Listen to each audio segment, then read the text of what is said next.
Welcome to Daikaiju Network presents TokuZone. I am your host, Kent.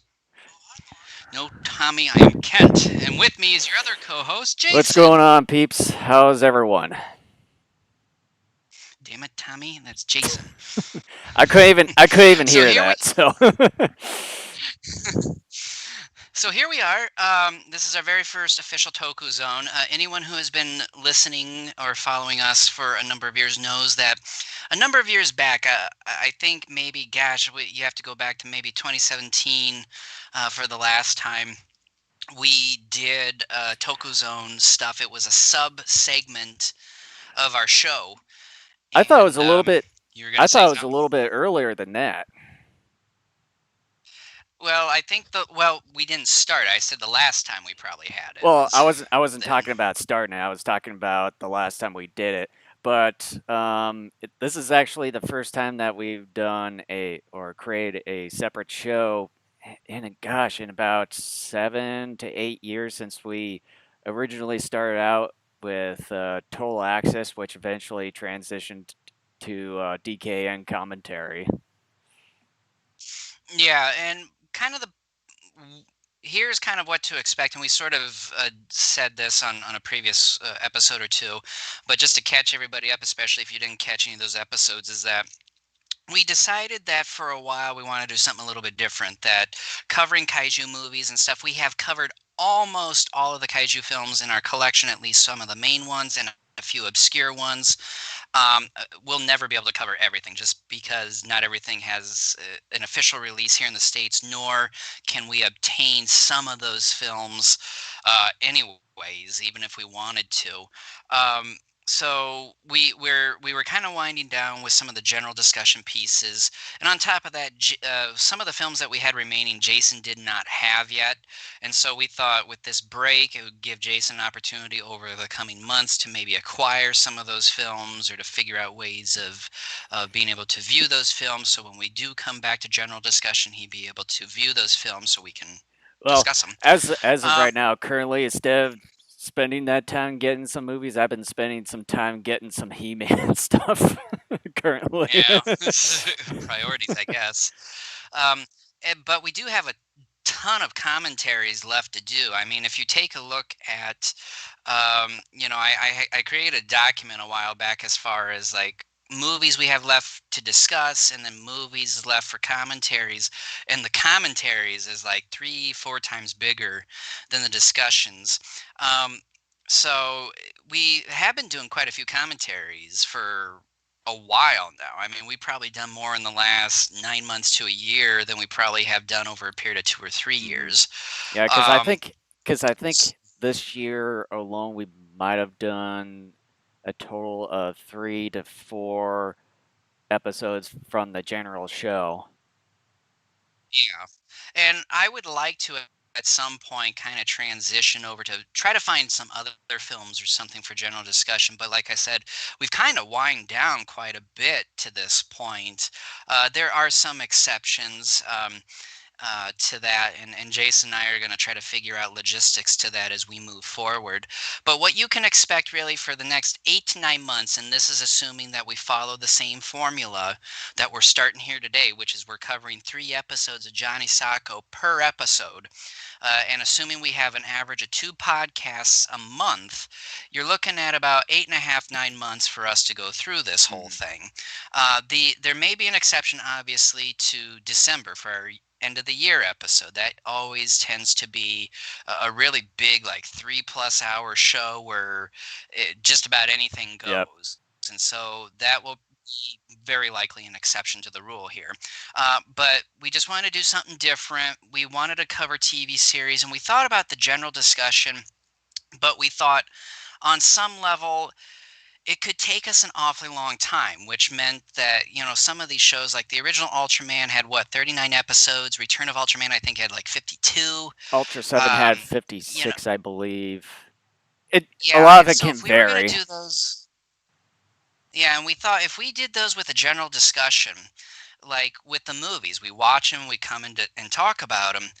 If we did that with the series, I mean, we're having to bust our butts over a 2 week period, if not longer, to produce podcasts, and that likely meant either burnout on our parts if we try to squeeze everything in a 2 week period, or significantly fewer podcasts.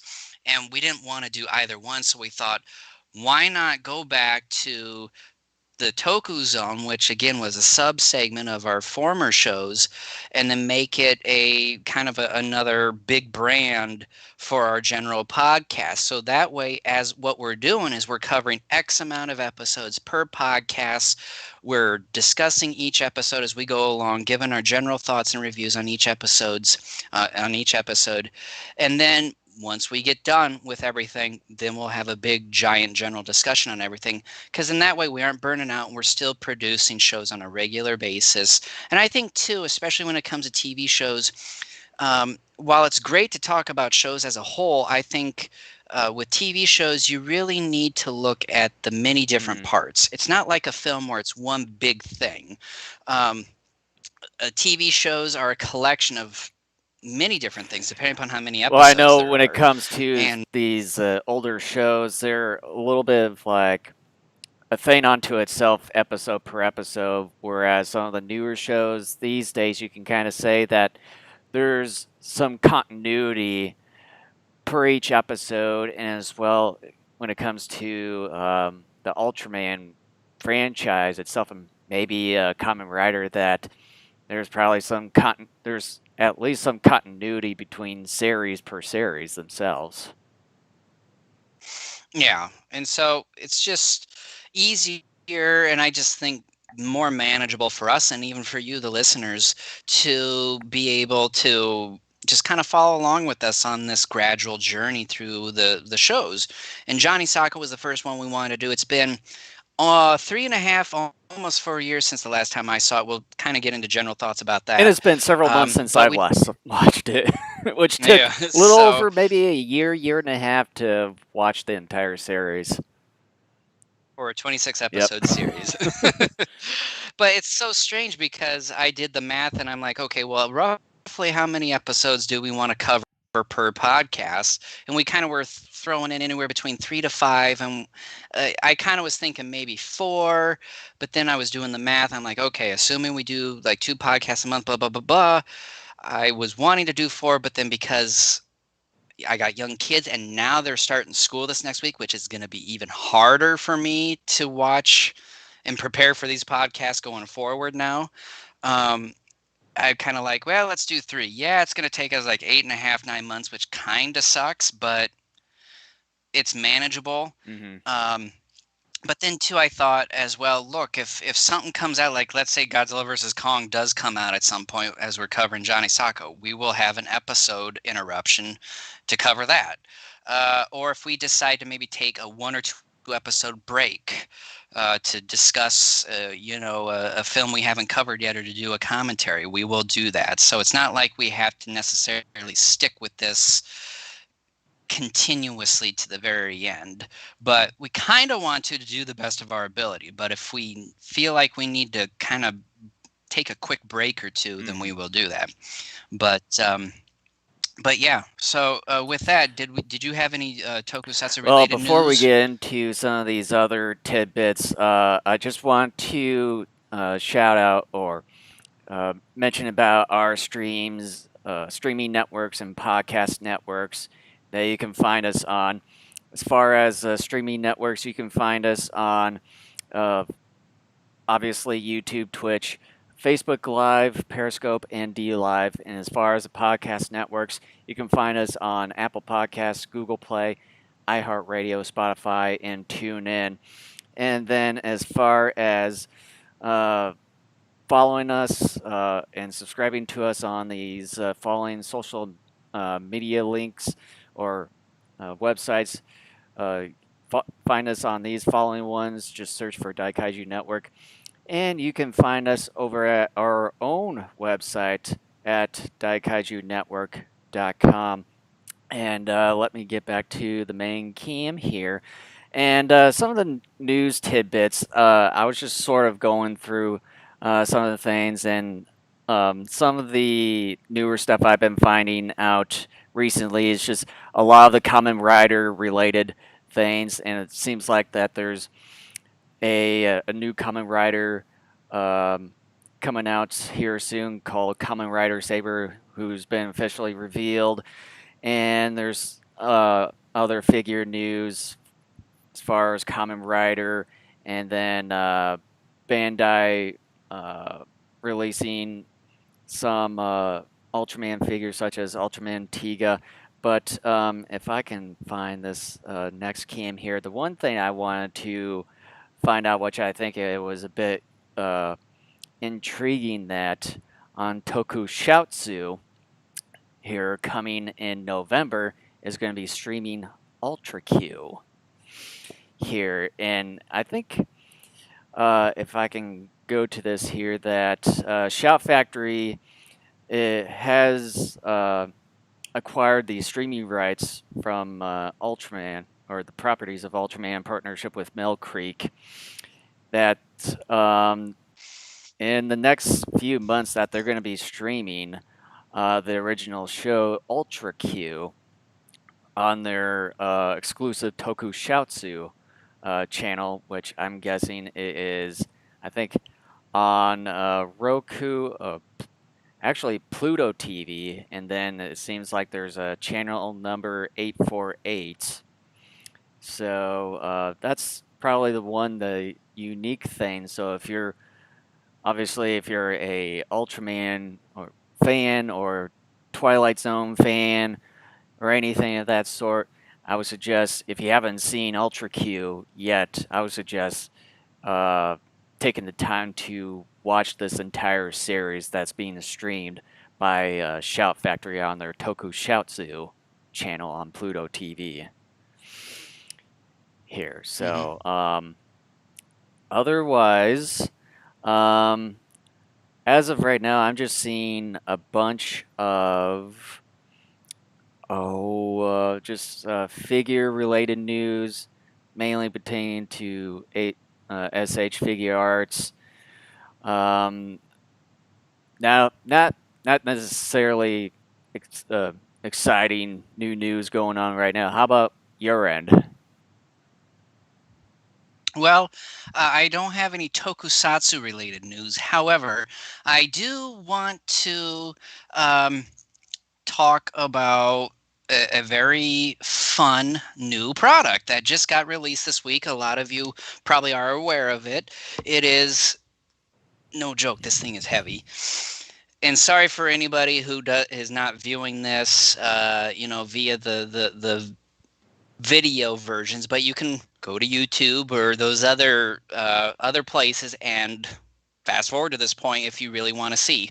But I will do the best I can to help listeners who are listening to the audio version.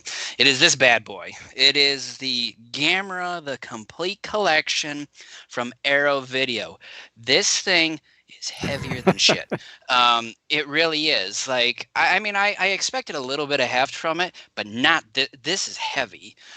When the Amazon deliverer dropped it off, it was in a bigger box than I was expecting, and I went to go pick it up, and I swear I think I let loose a couple of vertebra in my back. This thing is a hefty bugger. I want to say this thing is probably what, maybe anywhere between maybe 2.5, 3 inches thick, maybe. Um, but I want to get into some of the finer details here. So please indulge me for a little bit here as I walk you a little bit through this collection, especially. By the way, this thing is already sold out on Amazon. This thing sold out here day and a half, two That's days just ago. ridiculous. It's crazy, but at the same time, you will understand why as I walk you through some of this. This is an incredible set. So here's the little insert for all the movies. Artwork obviously done by Matt Frank for anyone who is not familiar.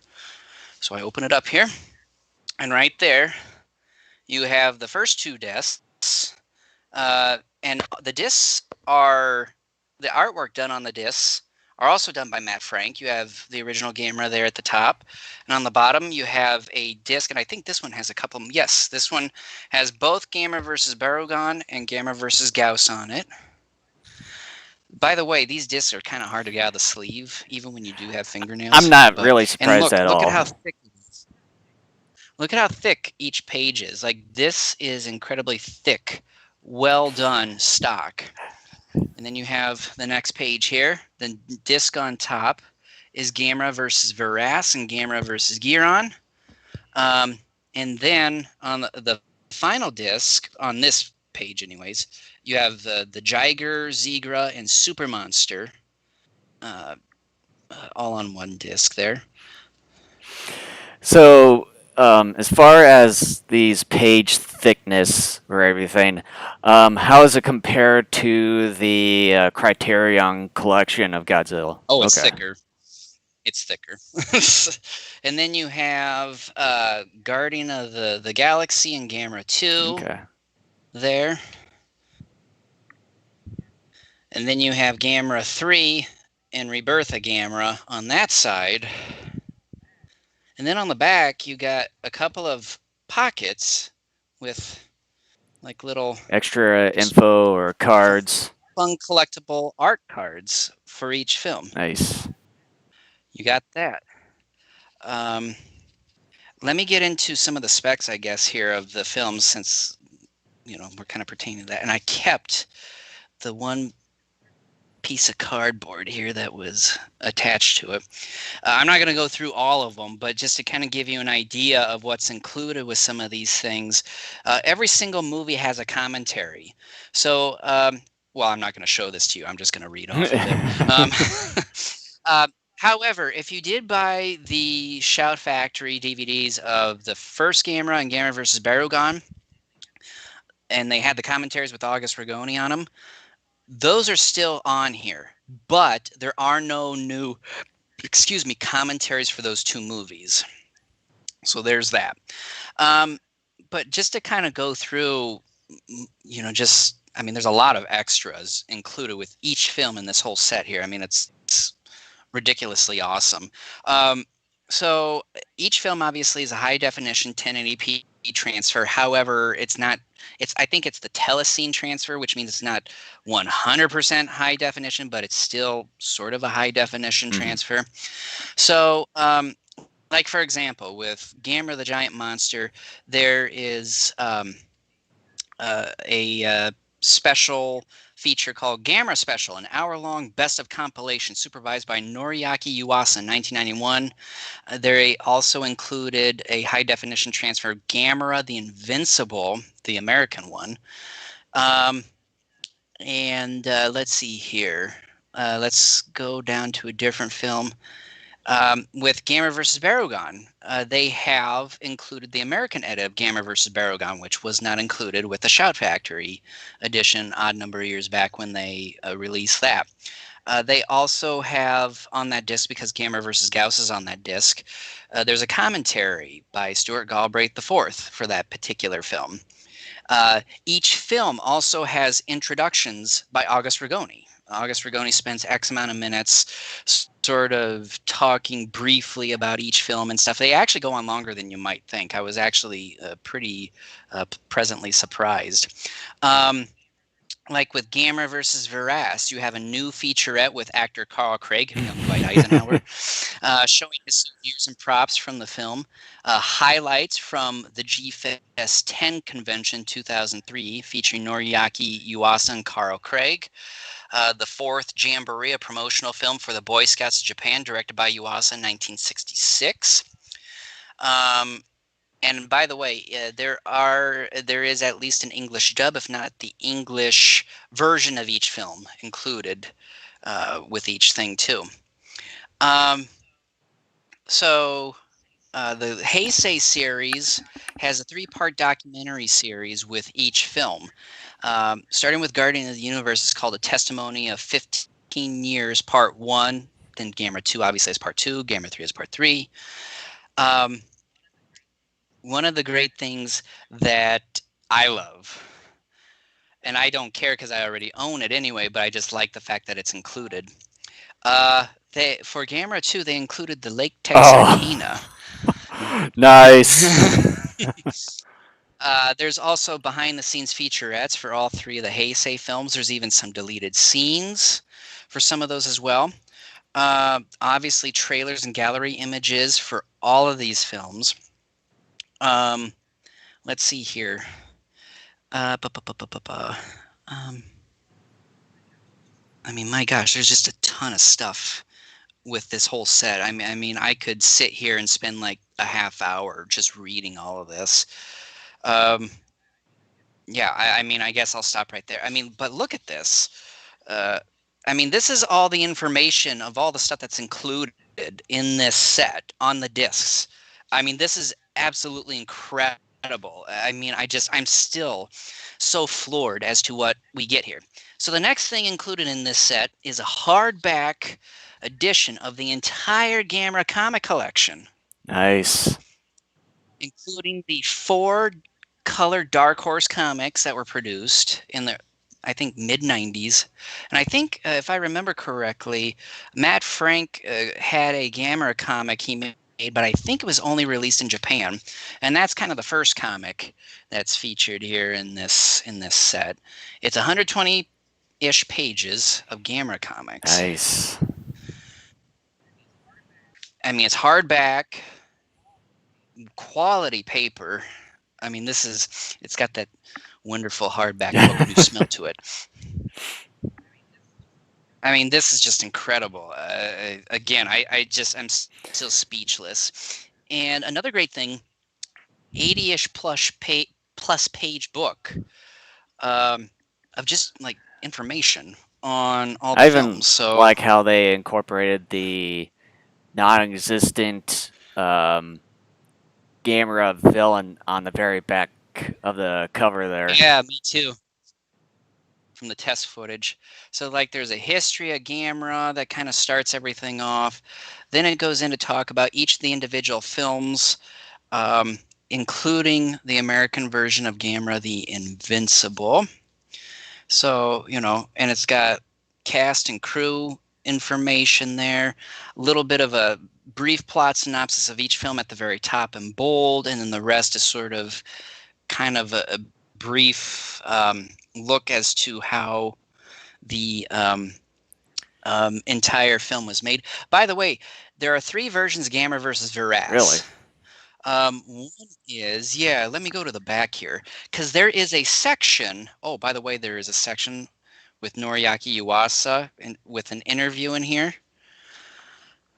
Oh, and some of our favorites, X-ray posters of all I always the I always like those. I Daikaiju. think that they're a bit unique I like them too. because I think it's the same artist who's done some of the like these ones with Godzilla and then Mechagodzilla and some of the others. The artist is Joylin Yates, I believe. And then there's uh, an essay called "Inside the Heisei Trilogy" by Norman Anglin. It's pretty decently long here. Bringing up Gamera. It's a kind of an essay that was published in Fangoria number 191 back in April of 2000. So you got a Fangoria article Speaking of included here. Fangoria, I remember picking up the one issue where they talked about the Godzilla versus Space Godzilla one Yeah. many years ago, like in the mid '90s, and I remember that they talked about it so much, but then it just took like several years for that movie to come over here to the States. Oh, I know. It was just amazing. And then here's a guide to the English language Gamera, because there are some of the Gamera films that have multiple English dubs, like Gamera versus Gauss, for example, has 2 different dubs, and I think a couple other films do too. But this walks you through each film, a little bit about each of the dubs and where to find them on each disc. So Veras, like I was telling you, there are 3 different versions, and they're all included on this set. Let's see here. The original theatrical version, which is 72 minutes, is on here. The director's version, 81 minutes, which is on here, and the US television version, which is 90 minutes, which that one was the one that was on the Shout Factory. That one was the one that had like 18 minutes of stock footage when Veras captures Gamera and they probe his brain and his memory, and they show you all those fights from Barugon and Gauss that basically padded the film. Mm-hmm. Obviously, the theatrical version, that 72-minute version, doesn't have that at all. The director's version has the Barugon fights, but not the Gauss fights in that scene. So those are kind of the differences between the two versions. So if you want a more sleek version, the 72 minute version is the way to go with that. I mean, so yeah, I mean, I could spend a long time going through this, but that is the set. I mean, it's $130 on Amazon, or at least it was on Amazon. This is what the Criterion Collection for Godzilla should have been. Um, I don't want to poo-poo on it because, again, I think if you're someone who, with the Criterion Collection, missed out on some of those classic media, Sony, um, um, Kraken releases, although I think the Kraken ones are still around. Yeah, they're Um, pretty recent. I think the most recent one yeah, I before the think you can still Criterion buy one. these Kraken Yeah. ones. It's still a good set. It's better to have those than nothing at all. But the problem with that set, and I had talked about it, I don't know, a number of months back when I bought that Criterion set, I believe only like 5 or 6 films, including King of the Monsters, the first film, only had English versions of those Godzilla films. Otherwise, they all were in Japanese subtitled. Mm-hmm. The special features, I thought, um, were they have some old special features from earlier releases, like Criterion had a commentary track, I believe it was with David Callett for Gojira. That's on there. But I don't think they have all the special features, interestingly enough, from that original release, because I think it was a 2-disc release when they originally acquired the rights to that odd number of years ago. And then they have several other features, which I went through a couple of them. Um, they were nothing all that special, sadly. So I was very disappointed in that. But the biggest sort of special feature, quote unquote, for this entire set is the Japanese version of King Kong versus Godzilla. And I know even a lot of hardcore fans never obtained a copy of that film. I did a number of years ago And on and I think DVD. you So might for me, have given that one to me if I remember. I really don't know, but anyway. but yeah, for me, that wasn't a selling point either. And I can understand for some people, buying that set just to get that film is a huge selling point, which kind of sucks because then you're spending $130+ depending upon where you get it just for one film. But that film is significantly different from the US edit, so it is kind of nice to have. But otherwise, I thought that set, it was a book. There was a book included with it as well. That each section was written by Ed Gajuszewski, talking a little bit about the production history of each of the Showa era films, and then you had 15 different artists commissioned to do artwork for each film too. And some of that art is just absolutely gorgeous. Um, and I don't mean to, demean that Criterion set. Again, I think if you are someone who missed out on some of the classic media and Sony releases, which, if you find them, are going for exorbitant amounts of money right now, unfortunately, this is still a good set to have. But again, be forewarned, there are only like 6 films where you get an English dub or an English version of the films, which is disappointing, really. I'm not a huge fan of subs, but if I have to go with that, then I will. Um, so that's a downside. And then, of course, too, like us, if you did buy those films back in the day as they were coming out, that set was something that wasn't necessarily worth diving into, and the reason why I bought it is, one, I'm a completionist. Godzilla is one of my top 3 hobbies, and on top of that, I was curious about some of the special features. Like, were there any cool special features that I didn't have that might teach me more about the Showa era Godzilla series? And then I also was very curious about the information written by Ed Gajuszewski And as good as that information is, it's information you can find in several other books that are written in the English language. So unfortunately, I really learned nothing new about any of those films. Part of that, though, too, is because I've been immersed in this hobby for many years, and I've read many different. I've read a handful of books multiple times, and I have a big collection of G fans back here. I've read through most of those as well. So I just am. I consider myself decently well versed in terms of some of the general behind the scenes information on most of these films.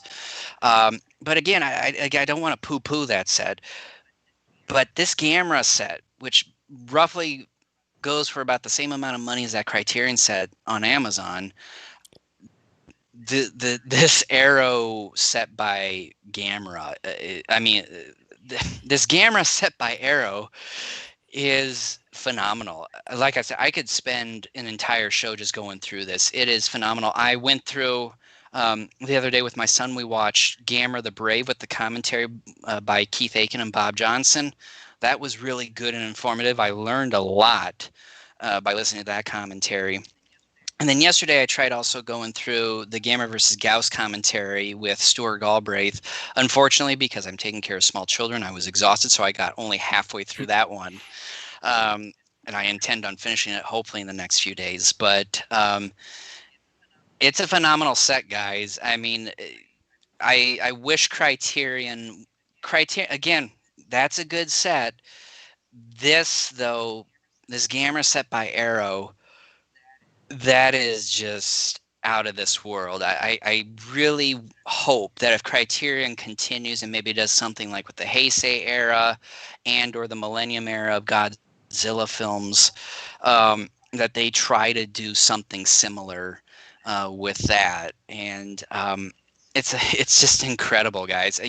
If you can find it and find it at a reasonable price, pick this thing up. The reason why this thing is sold out is because word got out quickly that this set is exceptional. I pre-ordered mine 6 months to the day, and it shocks me to remember that it was 6 months ago I pre-ordered my copy. Mm-hmm. I mean, time has just flown this year for obvious reasons, Well, but unfortunately, it's an I incredible set. didn't pre-order the set or anything because, I mean, it looks really nice and everything, but I've got, fortunately, probably like the same thing on Blu-ray that was done by Mill Creek Entertainment here a few years back. So I was like, I mean, it's nice enough, but then with the huge box set that comes in, I mean, I can't even fit that in a case like that. So I'm just Well, no, I can't fit mine on yeah, there too. Like my Criterion Godzilla's sitting down there on the floor next to my black shelf. This one is going to barely fit in between my two cases here. but So, yeah, I think I'm just for right now. I'm just gonna stick with the Gamera Godzilla Productions. with the Gamera set that I currently have that was released by Mill Creek a few years ago, which I've got almost all of them, and I think I don't. Yeah, I think yeah, I do have Gamer of the Brave on Blu-ray, so I think I'm good for the time being with that part. But the one thing I just wanted to show if I can here is just what I mentioned a little bit earlier about the Kamen Rider thing. I was trying to find a photo, like a good, decent photo. Um, you can see it here in the corner of this screenshot here of the new Kamen Rider Saber and everything. It's sort of kind of the recent trend that they've been doing recently of having these suits or armors about half and half with different colors or everything, just make it look more unique. It's sort of kind of the design of like fire uh, and everything. It's just it looks really sleek compared to some of the other Kamen Rider designs that we've seen in the past, and even some of the TV shows or movies that we've seen on the GFS channel over the years. But yeah, so that's Kamen Rider Saber. That I'm not sure if they have an official release date for that because they just announced that here last month. And speaking of which, Toei is going to be doing this, and it's sort of a nice transition to what we're going to be mainly talking about here in just a couple minutes. But and they've got a official trailer out. So it's Kamen Rider Saber officially will be beginning here on September 6th of 2020 here. So Kent, he said that he's going to be doing something here in just a couple of seconds. So, with that, as he's going to be doing something here, I can probably discuss a little bit about Kamen Rider Saber here while he's taking care of a couple things here. That this press release was brought out just at the end of last month here, and you can probably see it at least a few paragraphs here that last night was the official Toei press release for the newest Kamen Rider Hero, so we now have a plethora of new information on the adventures of Kamen Rider Saber, and the series will be directed by longtime Kamen Rider veteran Takayuki Shibasaki. Not sure if I'm pronouncing that right. While the main writer this time around is Takuro Fukuda, previously known for Kamen Rider Ghost, which I'm not sure if that was a previous installment before this new one or a few installments back. But now we've got Kent back here, so. Yeah, I forgot something. All right, so we ready to dive into Johnny Sokko and his flying robot. Yep, we sure are. If I can get to the main cam back here, there we go. All right, so we're going to do on this episode just a little bit of history of this series, and then we're going to dive into the first 3 episodes of the series. We're going to do a brief plot summary or synopsis of each episode, and then review and discuss. As I was doing research for this show, I was finding some interesting tidbits here and there, but then I started thinking, I'm like, wait a minute, I think my DVD set came with a booklet that had information on it, and so I checked, and sure shooting, there is a booklet in there with a wonderful essay written by August Rigoni, and I read through it, and I go, this is better than anything I was finding on the interwebs. I did find one thing on the interwebs that I thought was a bit interesting that I don't believe was mentioned in August's essay. At least I didn't see it in there. So I included it What? when I get done here. So, Well, I know. Well, I know I've um, got looked at a few other things, and I know I've got a little bit of notes here and there. As far as the series itself, it's originally titled as Giant Robo in yep, Japan, and also is produced by Toei Company, which is best known for the anime shows such as the Dragon Ball franchise and One Piece.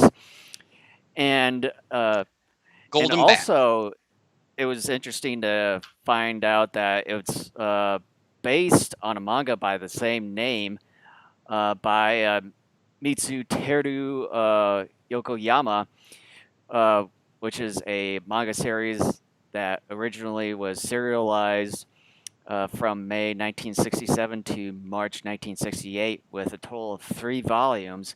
And the author is famously known for creating Tetsujin 28 Go, which is also known as Gigantor here in the States. Um, and then, of course, it was originally aired on TV Asahi from October 11th, 1967 through April 1st of 1968.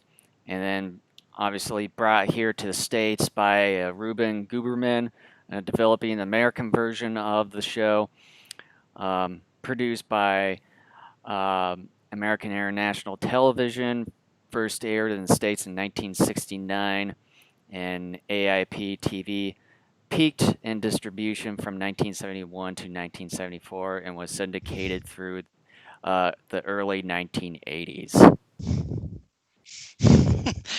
I was going to read this essay, and some of what you said is included in this essay, but I thought I would read this essay. It is a few pages long, so please indulge me for a bit, but I thought I went through most of this essay and I thought this is just too good to, not include in our discussion here. So again, if you'll indulge me for a few moments, I'm going to read through this essay by August Rigoni, titled "The Making of Johnny Sokko and His Flying Robot," and it came with the DVD set, so some of you may have already read it. So again, please indulge me for a few moments as I read this wonderful essay. Being able to control your own giant robot to combat the minions of evil might be one of the greatest boyhood fantasies of all time. Add to that top membership in an international peacekeeping organization and being able to tote your own pistol, and you get Johnny Sokko and his flying robot. Now, before you say, that sounds a lot like Gigantor, of course it does. They were both drawn from the prolific pen of manga artist uh, Mitsutaro Yokoyama, like you just said. Yep. Probably the best known of Yokoyama's work outside of Japan, Iron Man number 28, was produced as an animated series in 1963 by TCJ, the same studio that brought you Eighth Man and Prince Planet. Some of the quotes not the quotes, but the parentheses he has in here, I'm not going to read all of that, which was localized for the U.S. market by Fred Ladd as Gigantor. Extremely popular on both sides of the Pacific, the story concerns a boy, Shotaro Kaneda, who inherits a 66-foot remote-controlled robot from his late father. Originally constructed as a weapon to turn the tide in the war, Iron Man is used by Shotaro to fight in the name of justice and peace. In 1966, with the explosive popularity of Subarai's production special effects-filled series Ultra Q, followed by Ultraman, Toei Studios, having already established the strongest television production infrastructure in the business, didn't waste any time jumping on the bandwagon. Following the footsteps of Ultra Q and infused with the popularity of yokai monsters, Toei decided to produce a live-action adaptation of the best-selling manga Little Devil by the undisputed yokai scholar. A beguiling mix of magic, mirth, and monsters, an atmospheric monochrome, the ratings success of Little Devil can be attributed to legendary Toei producer Toru Hirayama, who began his career as an assistant director, then helmed 3 films of his own in the early 1960s before being transferred to Toei's burgeoning television production department. This is where he made his mark. Hirayama is recognized as the father of Toei's myriad of special effects productions, including the Kamen Rider and Super Sentai franchises. If it were not for Hirayama, these shows, including foreign localizations such as the Power Rangers, would not exist. Next, Hirayama delivered a double whammy to television viewers within a few mere weeks after the last episode of Little Devil, both premiering in March 1967, one set in the past and one set in the future. Red Shadow, the Masked Ninja, is a wild, weird, wonderful tale by Gigantor's Mitsutaro Yokoyama. Imagine the zaniness of the Adam West Batman series, the steampunk anachronisms of the Wild Wild West, filtered through the magic serpent, including giant monsters, and you might have an inkling of the delirious cathode acid trip that is Red Shadow, the Masked Ninja. The insanely popular series ran for 4 13-episode chapters and was even edited into several feature films that were popular throughout East Asia. Hot on the heels of such series as Lost in Space, Hirayama produced an unashamed adaptation of Edmund Hamilton's pulp hero Captain Future with a 24-episode series created to fill the gap between the end of Ultraman and the premiere of Ultra 7 for the Tokyo Broadcasting Service network. Running from April 16th through September 24th, 1967, Captain Ultra reads like a 60s Italian space opera as told through the eyes of a gauche, hopefully I'm pronouncing that word right, color-saturated post-war Matagogo pop art Japan. It's a wild, wild planet for children with a heaping help of giant monsters. These three series with Hirayama at the helm set the course for what was to become Giant Robo / Johnny Sokko. The impact of Ultraman was being felt even while the series was in pre-production. After Ultra Q helped to ignite the first monster boom, the competition was already cranking on out their own superhero series. The first one out of the gate was P Productions' The Space Giants. The Nippon Educational Network, who also produced Little Devil, wanted their own answer to Ultraman, and Toei's legendary chief of television production, Noriyoshi Bulldozer Watanabe, put Hirayama in charge. Hirayama was just the man to create such a series and transform it into something more. Watanabe told Hirayama that he wanted a cross between Daimajin and Iron Man number 28. I wanted to work on something with a colossus in the form of a symbol of power, Hirayama recalled. My first attempt was the monster Perorigon in Little Devil. Afterwards, I created several giant monsters, but not a giant hero, which seemed to fascinate children so much. So we started to work on a protagonist in the mold of Ultraman, but another human-like hero didn't sound as interesting. Eventually, we decided upon a robot which would respond to a child's will. After all, the audience would be primarily children. Famed NET producer Shinichi Miyazaki recalls the early planning stages. Quote, Little Devil had a very humanistic approach, so we went in a completely opposite direction with a mechanical approach. Until that point, we were only thinking of making a special effects version of a popular anime such as Iron Man number 28. However, to just rehash that series would be boring. We started with group discussions and planning sessions on what to do with an upgraded version to be called Giant Robo. Naturally, we wanted to completely update its outward appearance, and we wanted to have its electronic brain connect with a young boy in order to create a character with emotion, unquote. This was the premise for a new type of super robot given to Mitsutaro Yokoyama from which he would weave a new story, working closely with Hirayama and become the foundation for the series Giant Robo. The basic structure centered around a young boy, Daisuke Kusa, Daisaku Kusama. Kusama. Man. An agent with the Unicorn International Police Network battling an evil organization known as the Big Fire Gang. As their ultimate weapon to conquer the world, the BF Gang builds the atomic-powered giant Robo. But instead of a robot that can be manipulated by anyone via a remote control box like Gigantor, a single voice recorded into Robo's electronic brain is the only authorization recognized. Daisaku becomes the one voice when he speaks into the remote control device hidden in an ordinary-looking wristwatch. Yokoyama's manga adaptation in the pages of Shogakukan's Shukan Shonen Sunday, a boys' Sunday weekly magazine, would run concurrently with the broadcast of the television series from May 1967 through March 1968, with 3 story arcs told in 39 chapters. The manga story would not feature the giant monsters and robots created by the BF Gang in the series, but there would be 2, quote, brothers, unquote, for Robo to contend with, GR2 and GR3. A titanic octopus tentacle, which became the monsters in the first episode of the series, and a colossal flying stingray robot. Yokoyama was credited as the story author, while the first 12 chapters were drawn by Satoru Ozawa, supported by Hikari Productions, with the remaining chapters drawn by Yokoyama and his assistants at Hikari. I think we're just about done here. Oh shit, no we aren't. How's it going, Pillow Master 420? The TV version would take a different direction with the same basic premise, and in order to keep the kids watching, as with Ultraman, the series emphasized a different plot and new monstrous threat from the BF Gang. After Daisaku bonds electronically with Robo and defeats the first monster, he is inducted into Unicorn, an international police force which has more in common with Uncle than Interpol. In the 1960s, secret agents were all the rage, promoted by the James Bond film, setting fire to screens both great and small across the globe and infusing into the heart of Giant Robo. Hirayama's idea was to combine the organizations from the Man from Uncle and Ultraman to create his vision for Unicorn. Interestingly, Unicorn and Uncle employ similar pen communicators, and one of their secret password queries is Napoleon no Kiri Furu wa, which translates to Napoleon's trump card is... ? With the response being Daya no Junko, which is King of Diamonds. Napoleon is a reference to Robert Vaughn's character in Uncle, Napoleon Solo, while the response comes from the title of the Uncle stories, The King of Diamonds Affairs. This must have gone over the heads of the English dubbing crew, since the US version, the password query becomes Napoleon Code 4, with the response being 806.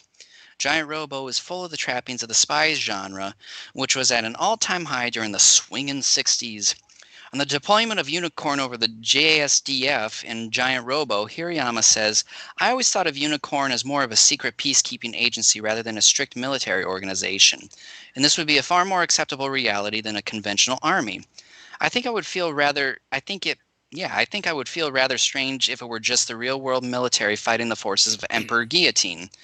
While the BF gang, which became the Gargoyle gang in the English dub version, had outrageous, bizarre, over the top villains, foreshadowing future Bond antagonists such as Jaws, Hirayama encouraged the writers and cast to depict Unicorn as a warm, family like unit. Aw. This was a theme inherent in almost every show of this type produced by Hirayama, such as Kamen Rider and Inazuman, where the military is largely out of the picture, replaced by benevolent secret organizations created to counter the threat to peace. This may be a response from his own anti-military sentiment in the aftermath of the Pacific War. All of his series seem to bear his stamp. Hirayama's own worldview, which even though it's filled with monsters and villains, still seems like a kinder and gentler reality to live in, since the monsters are never ourselves, but external and purely evil forces. Yeah. Shut up. I'm reading an essay behind the scenes of Johnny Sokko. The lead role of Daisaku Kusama / Johnny Sokko went directly to 10-year-old Mutsunobu Kaneko, who had just starred in Little Devil. Newcomer Akio Ito was selected for the role of Juro Minami Jerimano. Originally, the role was given to Nenji Kobayashi, who had played the alien sidekick in Captain Ultra, Joe of Planet Kikero, but as Robo began shooting, a theatrical featurette of Captain Ultra was rushed into production, rendering Kobayashi unavailable. He did, however, have a cameo in the final episode of Giant Robo as the sniper Taro Man. Joining Toei in 1963, Kobayashi enjoyed a tremendous career and has been featured in such films. I'm not going to go over that stuff. We'll save a little bit of time here. Yumiko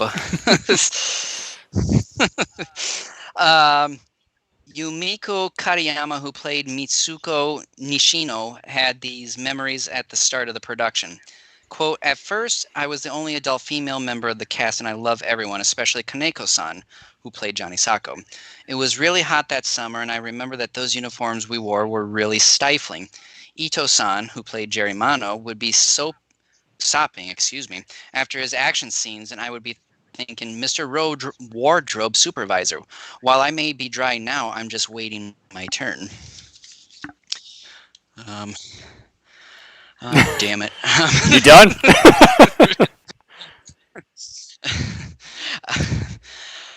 Bear with me here. I kind of forgot how long this was. I just have a couple more pages here. I think it's interesting. I just hope everybody is learning something here. And then there was the footwear. Those boots were really hot. Seriously, they were. But when we climbed into the hands giant robot, they got into the big studio fans going. I relied on that wind. It was then that I finally felt as though I was brought back to life.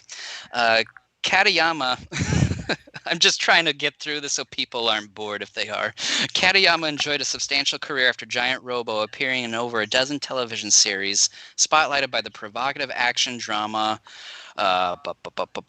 And I list a bunch of films that don't matter here. That doesn't matter either. Let's see. It's going into some of the background of some of the people who worked on it, which isn't necessarily what I wanted to cover here. Okay, we'll start here. In regards to the monsters and machines of the BF gang, the sheer variety and type of enemy combatants who squared off with Robo was in and of itself unique. While the competition seemed to be losing momentum with originality in their monsters, in comparison, Giant Robo's production designers certainly created something original and memorable. They also didn't rely on the man-in-suit technique and alternated with creatures that were animal, mineral, and vegetable alike. Credit must also go to the crew who built and operated them, whether through foam, rubber, or wireworks.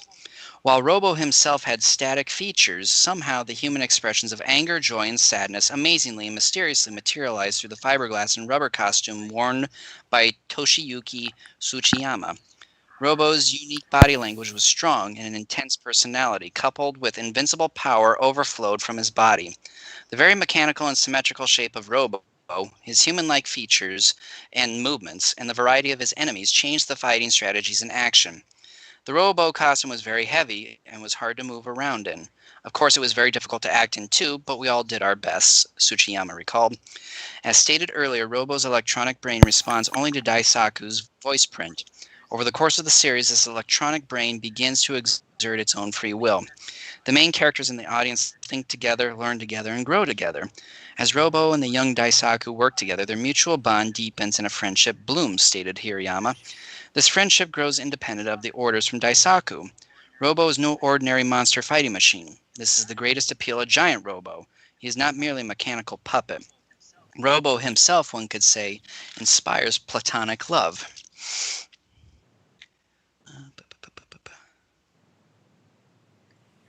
Okay, here's something about it coming over here to the US here. After the original series went off the air in Japan, it was picked up for US distribution by American International Television, the boob tube arm of American International Pictures, where it was rechristened with the fanciful title Johnny Sokko and His Flying Robot.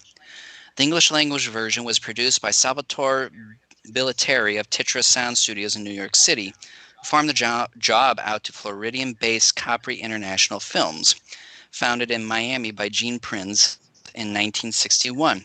The company spent its early years dubbing American television shows into Spanish for Latin-speaking markets and then dubbing foreign films into English.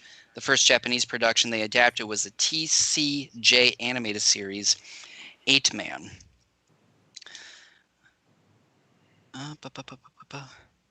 And then it kind of goes in a little bit as far as some of the people in the US who worked on distribution and marketing and dubbing. Can we just can we just cut it Well, there? yeah, I'm briefly going through here, just making sure. And also seem that's really kind of about it.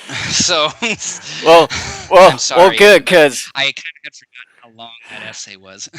But it's interesting. I mean, if you have the DVD series, this booklet comes with it. I would suggest you go through it, even though I basically read most of it yeah. to all of you. And the one thing I wanted to point out while looking up this TV show is that the series also expanded into OVAs, which is an acronym for Original Video Animation, in the 90s, throughout the entire 90s, and it composed of 7 1 hour long episodes.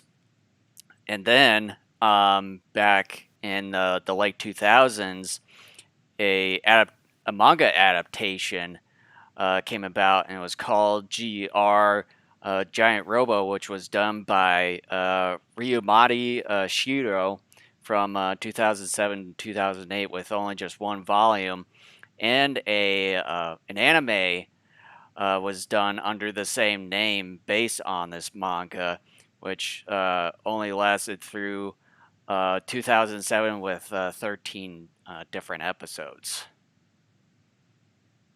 Yeah, I'm glad you covered that as well because I had that in my Yeah. notes. All right, so we ready to dive into the Well, episodes? just end off with the whole anime thing. I saw the opening, like the intro clip to the '90s OVA shows there. Oh my god, it looked so amazing. I actually just want to watch it because YouTube actually has some of these episodes on there, so I might have to take a look at some of these later on today or maybe sometime this weekend. But yes, let's let's finally get into the meat and potatoes here. All right, so episode 1 is titled in English Draculon the Great Sea Monster, or the Japanese title is Dakora, the giant sea beast. So, Jason, I want to start playing a little game with you as we go through this series. Which title do you prefer more, the English one or the Japanese one? So, for this episode, which one do you prefer? Probably just go with Draculin, the Great Sea Monster.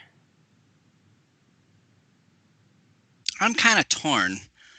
Um, I think maybe like the English one just a bit more, just because it almost sounds like Dracula. But But maybe with like draw in there, but then it has colon in it. that's very, very. You like the Japanese one? Yeah. One of the things I like about the Japanese one is that there's something about the phrase "giant sea beast" that to me seems um, ancient and yet maybe bigger. And there's something about the suffix "cora" from Decora that seems slightly more menacing in my eyes too. But Dracolon, that just kind of gets me just a little bit more. Like I said, to me it sounds like Dracula almost. So here's a synopsis of episode 1. Flying saucer flown by Emperor Guillotine from the planet Gargoyle comes to Earth and crash lands into the Pacific. Guillotine's mission? To conquer Earth. What else? Jerry Shocker. Mono, a unicorn agent, befriends Johnny Sokko aboard a ship. The ship is attacked by Dracolon. Mono and Sokko jump off the ship, escaping, and come across an island where they're being taken hostage by the Gargoyle Gang. Mono and Sokko escape and come across Dr. Lucius Guardian, who constructed Giant Robot. And I know it's Giant Robo, but I'm just going to call it Giant Robot. He is killed during a gunfight, but before being killed, Guardian tells Mono and Sokko that the first voice Giant Robot hears through its communicator will be able to control the machine. Johnny immediately talks into the communicator, making him the commander of Giant Robot. Guillotine tells his commander, Spider, to unleash Dracolon after discovering Giant Robot is under the control of Johnny. Giant Robot battles Dracolon upon arriving in Tokyo, and Mono gets into a gunfight with Spider and his goons. Mono is able to hold off Spider, and Giant Robot, without too much effort, destroys Dracolon. And that concludes episode 1. So, Jason, you want to start us off with a little discussion of this episode? So with episode 1, basically, obviously sets up the entire show, which we'll eventually get to see over and over again, or the template for the next 25 episodes here. As far as the main protagonists of, Jerry or Judo, whichever you want to go by, and Johnny, Daisaku, however you want to go about it, and then they confront Big Fire, also known as Gargoyle Gang here in the States. And yeah, so they just are with the Unicorn organization, which is sort of a unique, crazy name in and of itself.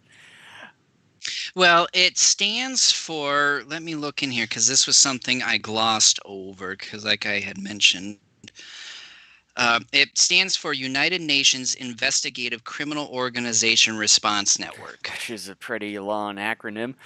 And of course, they stumble upon Giant Robo, now under command of Johnny there, and then they take the robot back to HQ, and then Emperor Guillotine there orders his henchmen to try to get back the robot and also bring out all these weird monsters, and as well as Dr. Botnus, which we'll see or listen to in episode, I think it was number 3, It's the number last 3. episode there. And what do you I think of the main antagonist in Emperor Guillotine, and then eventually when we get into episode 3, Dr. Botnus? well, I don't want to cover Botnus right now, because we'll get to that here in a few moments when we get to that discussing that episode. As far as Emperor Guillotine, the guy is crazy looking, but at the same time, I love it. I'm someone who, over the last 5, 6-ish years, has gotten more and more into classic science fiction and horror films, um, both in the U.S. and Japan. And I bought most of my DVD sets and all that include movies and TV series that include all that. Um, I really enjoy the look, though. It's crazy as heck, but I do like it, and I like the personality of Hmm. him as well. I find it amazing, though, and again, this is a kid show, so there are going to be a lot of these sheer coincidental moments and certain plot holes involved, and that's just something we have to get used to. But I got to put on my critical glasses because I want to try to be a little objective here. Oh shit, there was something I wanted to do before we covered this too, and I forgot to do it. We'll cover it when we're done with these 3 episodes. But I find it amazing how they just by sheer happenstance stumble upon Dr. Guardian and him just finishing up the final touches on Giant Robot. Sheer coincidence. They happen to go down an elevator and boom, there's Giant Robot. And Dr. Guardian's like, shh, I've been in a gunfight with these guys for a few years. They want Giant Robot. But here's a communicator. Anybody who talks into and Johnny's like, Giant Robot! Shit, kid. It's just like, it's just, it's silly, but at the same time, I like it. I mean, trying to place myself into my 4-year-old, 5-year-old, 6, 7, 8-year-old self, that sort of thing wouldn't bother me because obviously I wasn't sophisticated enough and all that. But I mean, it's fine. I just let my imagination run with Hmm. it because it's like a 23 And minute then TV also episode. it sort of has that similar formula when it comes to the Gamera movies in the Showa era there, where they have all like the kids as the main protagonists of those films, and they seem to like know more or do more stuff compared to the adults. So I think it sort of goes into that sort of setup. Yeah, and I thought Sokko seemed a bit too mature for his age because he's using a gun and using it And then and effectively. then I also find it being that to me is and then stretching, also being the you know. agent with the unicorn organization there, and then they have a small, like a young girl, probably around the same age as Johnny or Daisaku. No, she's got to be like a couple years It they older. She seems at least right around the same age, I swear. But yeah, she's also part of the organization as well as, and I would like to know the reason why she's also part of the unicorn organization. It's like, what has she accomplished? I mean, I can maybe understand with Johnny Sacco because he's the only one that can control giant Robo here. But as far as her, Well, dude, I it's the know, first episode. We're not going to learn I everything know, in this but first still, episode. gotta put on those Well, and another critical thing, glasses, you know. well, yeah, but it's the first. This is sort of like this whole 26 episode series is a continuity, even though the episodes in some respects are self contained. Um, but I find it silly, though, too, that once Giant Robot starts fighting Draculon and Johnny Sacco is using his communicator to tell Giant Robot what to do, that Johnny also magically just happens to know all the capabilities of Giant Mhm. Robot. Because Guardian was killed during that gunfight in that underground base What on do you that think of it? island, and yet how did Johnny kind of know all the giant robot What do you think of capabilities? Dr. Guardian's death scene there? It's funny. I'm sorry, but it is. Well, it just seemed like he wasn't I really much in pain. All he just did is like just sort of turn and sort of go back a little bit. And that was about it. Well, and when giant robot flies Mono and Sako to Tokyo, we don't see giant robot drop them off anywhere because what we see happen is Robot is flying, and then he lands, and then he immediately starts engaging with Dracolon. And so that's kind of a weird cutscene moment But too. what's That also I mean, again, you go with it, but but what's also weird too is when Jerry and Johnny hitch a ride on a giant Robo. He lowers his hands down and then brings them up and then flies up. But then on the next shot, he has his hands going this way. It's like, where the heck did they go? Did he just accidentally smash them or something there?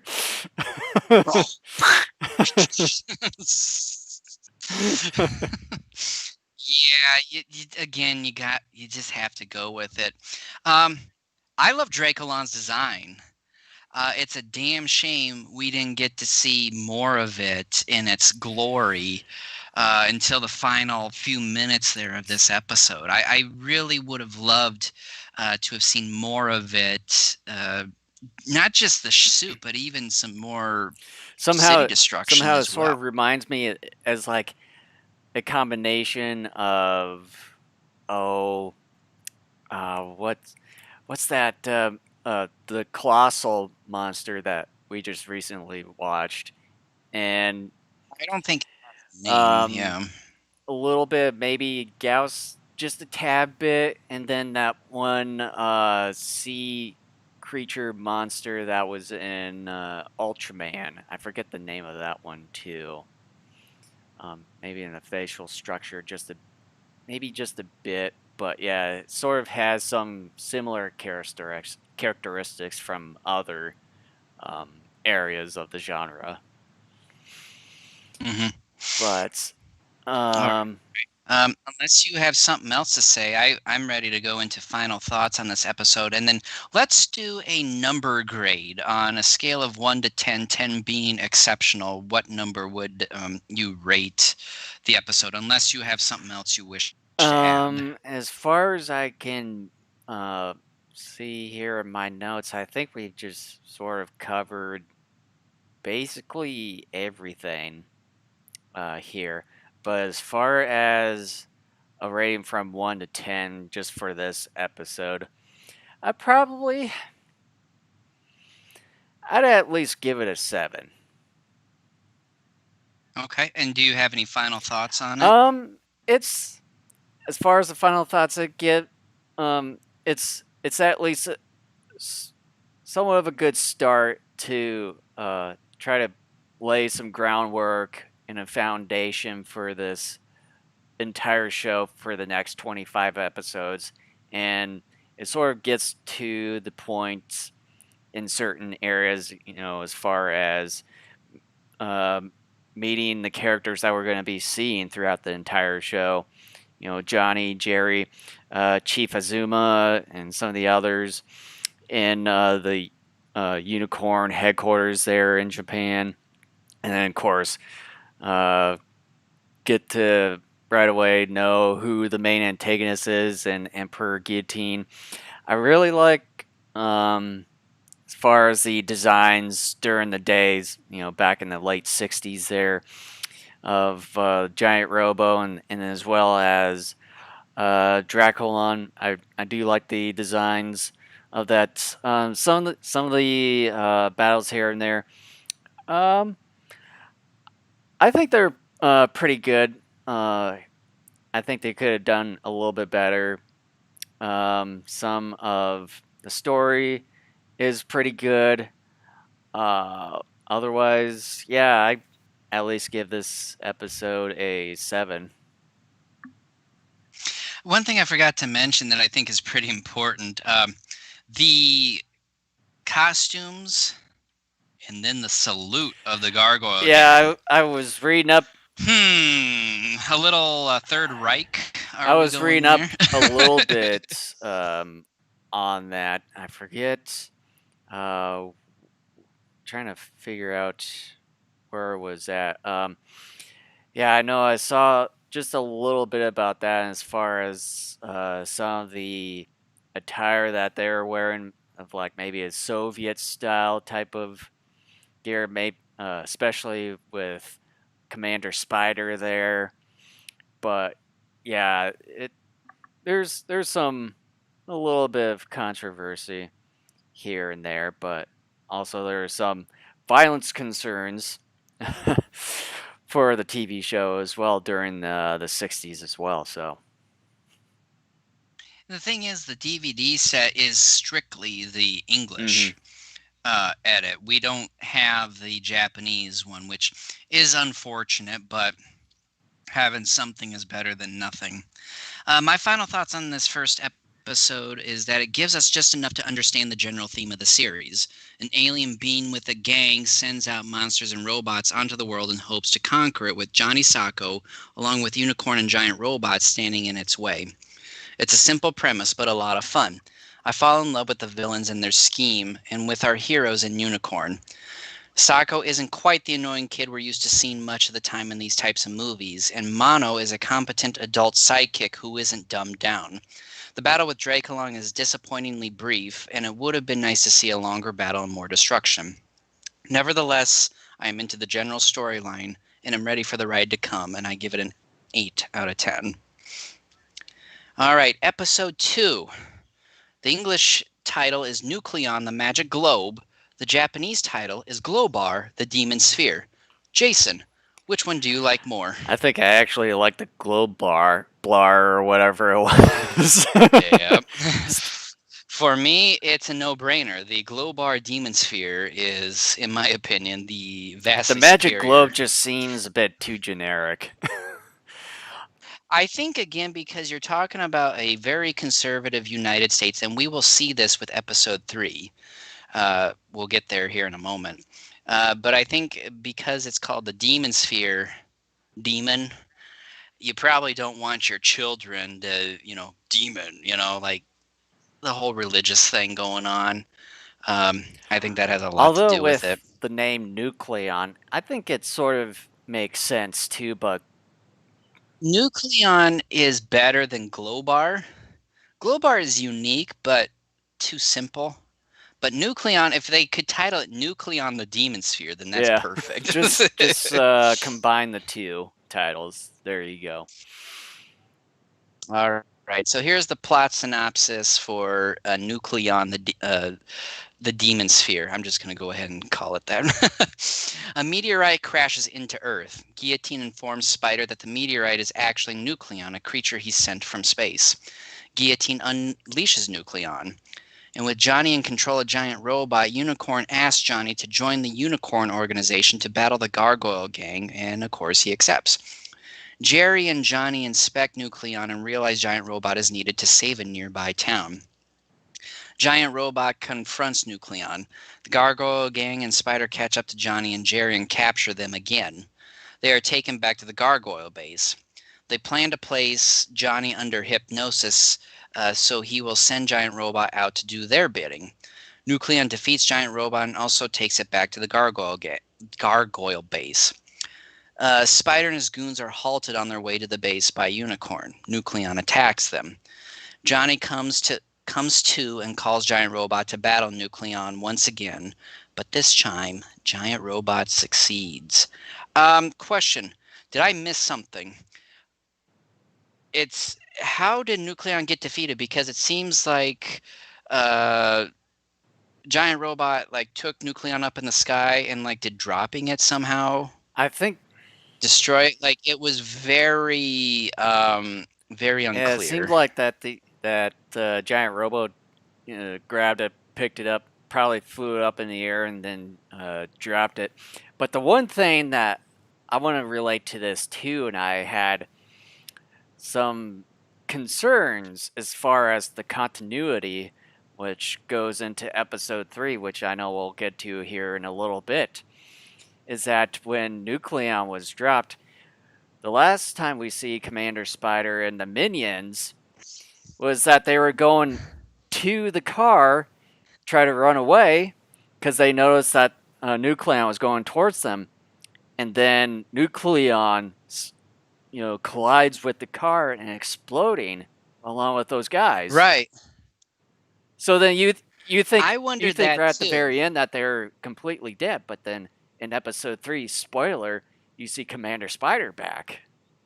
So there's, He's alive. to me, so far, that's the biggest hole in this entire series. Like, how the hell did he survive that? Yeah, because I was sitting there and I'm like, wait a minute, I thought Spider was involved for a little while longer, like instead of I just thought the so. I first thought two so too. episodes. Up until And I, that point, it's like, oh, he died. But then he was back in episode yeah, 3. It's like, wait, I thought he died from that. exactly. This is something we have to get used to with this particular series. And again, again, when we cover either these kaiju tokusatsu movies and series, there are going to be plot holes. Some obviously have more than others. And I would actually, as much as I love this series, Johnny Sokko has to be placed in that category of movies slash shows that have some serious plot hole problems. Mm-hmm. And a lot of people, and even myself included, in fact, I think I even said it here like 5 or so minutes ago, was when I said um, it's a children's show. It's a kids show. A lot of kids, although I think kids would have picked up on this one because this, like you said, is so Mm-hmm. obvious. Um, but a lot of other things they wouldn't pick up on or necessarily think too much about as they occurred. Um, but again, at the same time, I think there are just some plot holes that really should not have occurred Right. to begin with. And this is definitely one of them. Um, and again, I'm not in that essay that I read earlier. Nothing was mentioned, and I couldn't find anything online either that talked about production time of these episodes. And given the fact that tokusatsu slash kaiju films typically had very short production periods, I wouldn't be surprised if the individual episodes for this series also had very short production times, like maybe a week or 2 weeks at best, I would assume, for everything. So it's very possible that as you're writing these things and trying to put things together, maybe as best as you can make necessary changes as you're filming, a lot of things are going to fall through the Mm-hmm. cracks. And so I think this one, I'm almost certain they realized this was a big whoopsie, but they were just like, we're going to ignore it. Because we need the spider guy around for a I bit mean, longer. with your son being how old he is right now, I think he probably would have at least picked it up. It's like, hey, wait a Nope, minute. he didn't. Because he watched the 3 episodes with me, and he said nothing of the sort when we got to Huh. episode 3. So, But yeah, I'm guessing it could have also been a an editing issue too. That I think could have been. Commander Spider was probably going to be sticking around for probably much longer than some of these guys thought, and they probably tried to kill him off. Maybe the edit part could have been towards the end or something. But Mm. however, I think that someone must have didn't tell them that he was going to be around for like for longer periods of time in this show, and yeah, that's probably some sort of editing process error. Yeah. And another question I have, and again, it's a kid's show. This to me is more of a silly goof than anything else. But again, we've seen something like this quite often in this genre, and that is I understand that Giant Robot is a very powerful machine, but why always concern yourself with just capturing the robot? Why not kill Johnny and then attempt to reprogram Giant Robot? Because even if that doesn't work, no one will be able to control the giant robot, but the Gargoyle Gang will have the upper hand with Nucleon and other kaiju and robots to come. So, I probably would at least say at least try to capture him. Well, it's sort of what they've done in some of the later episodes, which I know we'll get to in future episodes, where they've, I think, try to capture him or make a duplicate Johnny with the same recognition voice and everything. I mean, they've gotten close to that, but yeah, it's like sort of gets to the point maybe just trying to like make some kind of other responder for it and then try to add some sort of device that overrides Johnny's voice recognition and do it that way.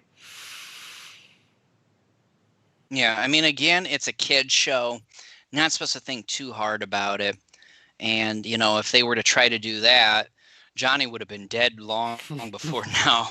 And then you wouldn't really have much. I mean, you could still technically have a series. It just wouldn't be with Johnny.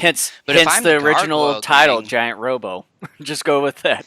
yeah, and exactly. I mean, if I'm the Gargoyle Gang and, I've been trying to find this robot and take control of it, and then I find out that it's under the control of a different organization, this little kid is the sole kind of the leader, quote unquote, of this robot, I would be like, okay, well, that sucks, but let's kill the kid, see if we can reprogram the robot, and if that doesn't work, oh well, we will dismantle it or destroy it somehow so nobody can have it.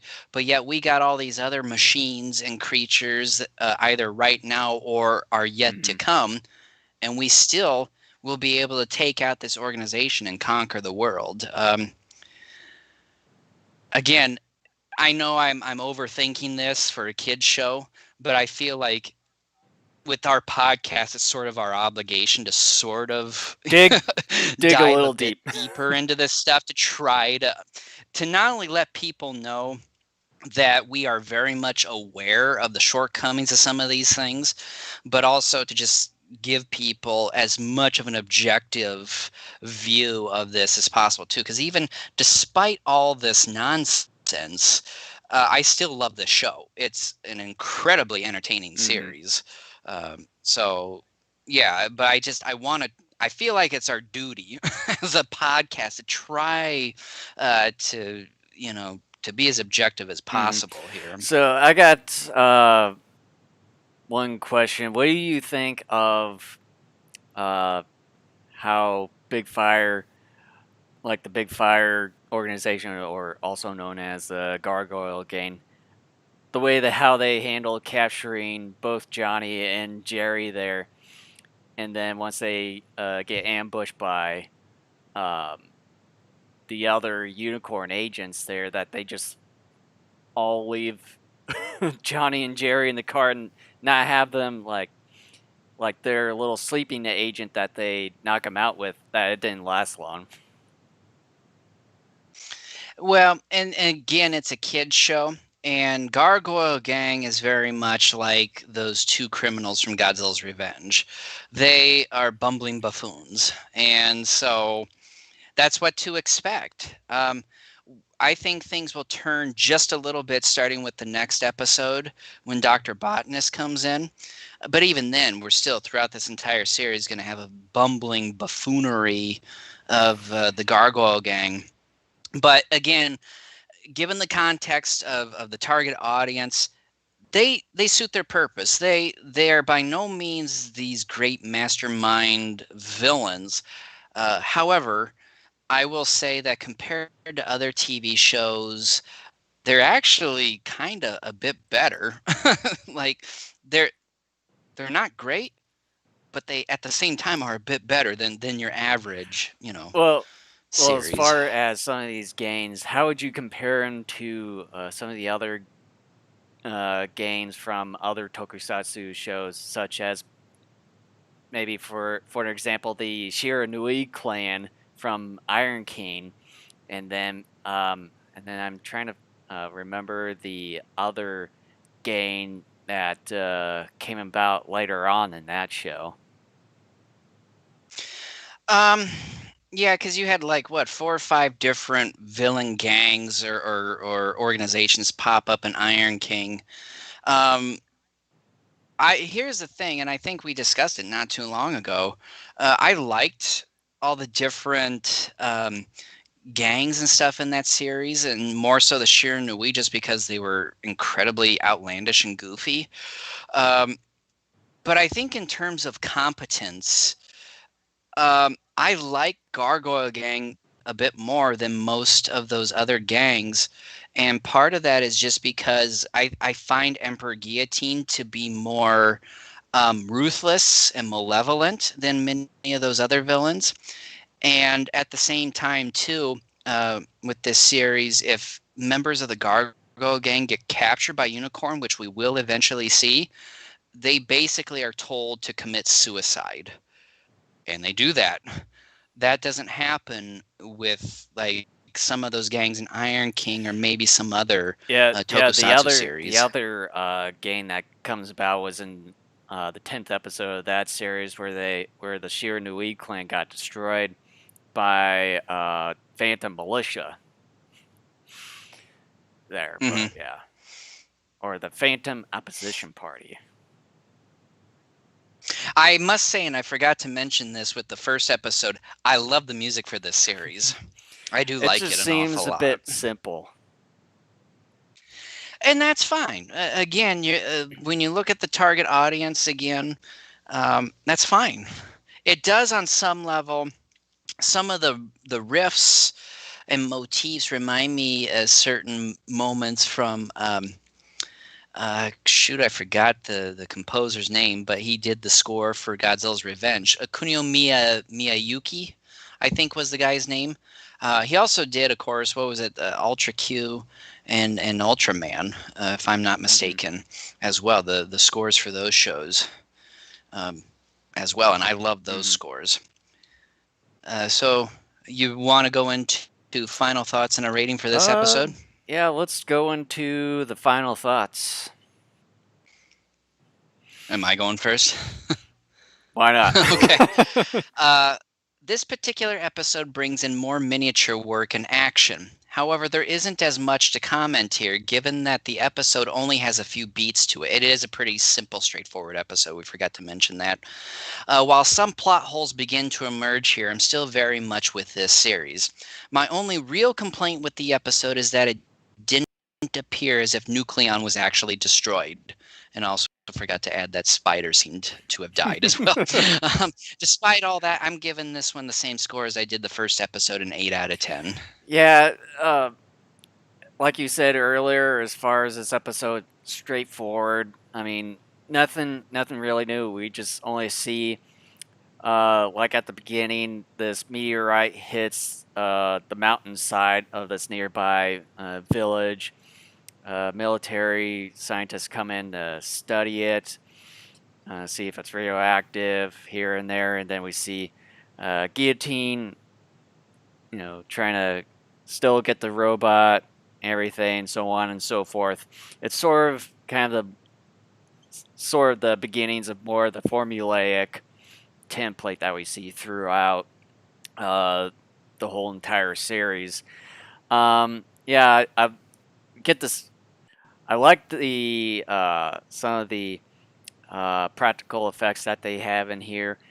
I like the simple design of Nucleon, which sort of reminds me more of like a deformed looking mace head or something of the sort. And also just sort of looks like kind of like a atom, or kind of like a virus cell or something shape. And yeah, and also just that whole ending scene there, which you think that Commander Spider was in, along with some of his minions, get killed off when Nucleon gets dropped on them and everything. And also, it's like, was that also the ending of Nucleon as well? But fortunately, it was. But then you get the big question is, how did Commander Spider survive that after we see him in episode 3, which we'll get to in a minute. But yeah, straightforward show. The battle is, I would say, it's between Nucleon and Giant Robo is much longer than the Draculon one. Although it was a bit weird having Nucleon transporting Giant Robo with him not in function. They're going to the base towards Emperor Guillotine, but then, yeah, Kid show. But with Hmm. that, out of 10, I probably would at least give this a 6, mainly because of the ending part of the episode.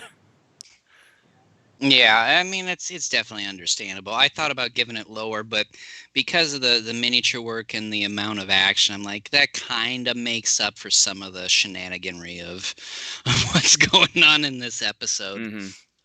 So, we're going to cover the final episode for this particular podcast, and it's episode 3, and it's titled in English. The English title is Gargoyle Vine, a Space Plant, or the Japanese title, Satan Rose, the Space Plant.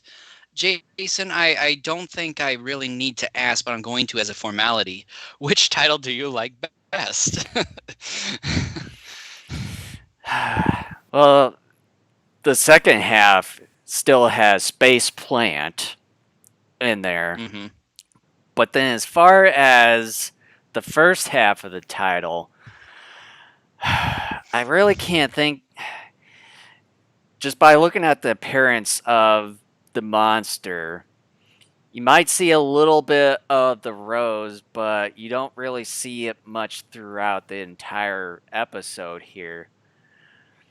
So, with that, I think the gargoyle vine to me, I think makes a little bit more sense Oh, really? Huh. when it comes I really thought this when it was comes different. to just the appearance of the creature itself.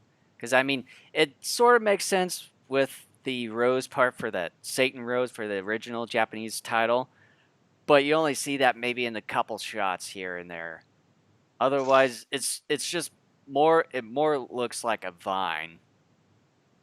That's interesting. I thought you would have gone with Satan Rose. I'm going with Satan Rose because it just sounds meaner.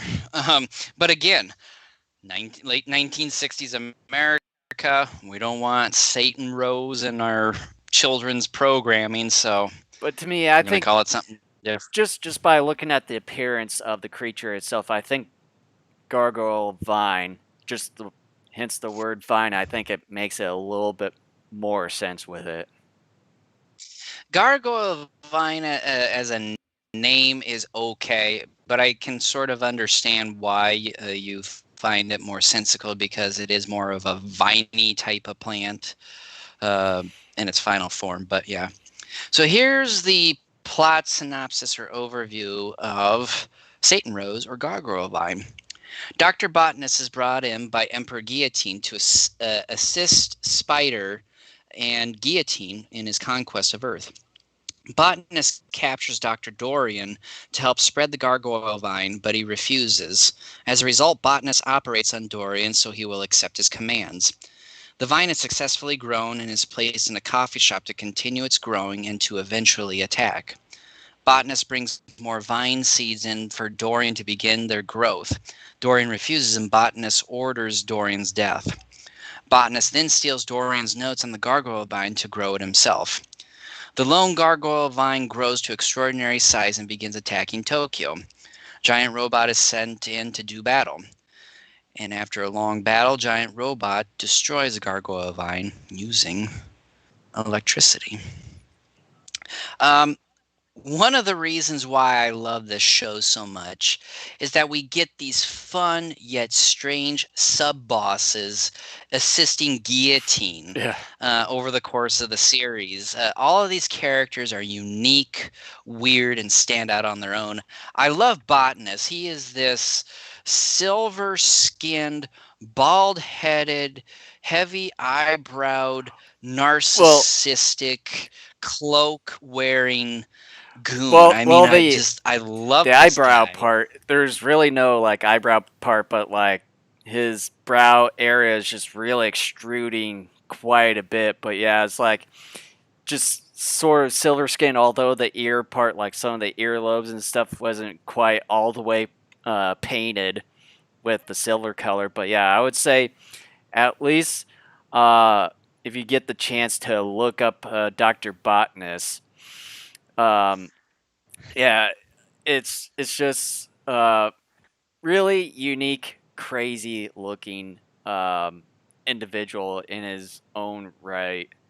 But yeah, it's I think I think by this time I think it's the show sort of starts to find its own little uniqueness in a way. It does, yeah. And this episode too has a lot of funny, goofy issues with it as well. Hold on here. I want to find a picture Dr. Botanist since you were talking about it here a moment ago.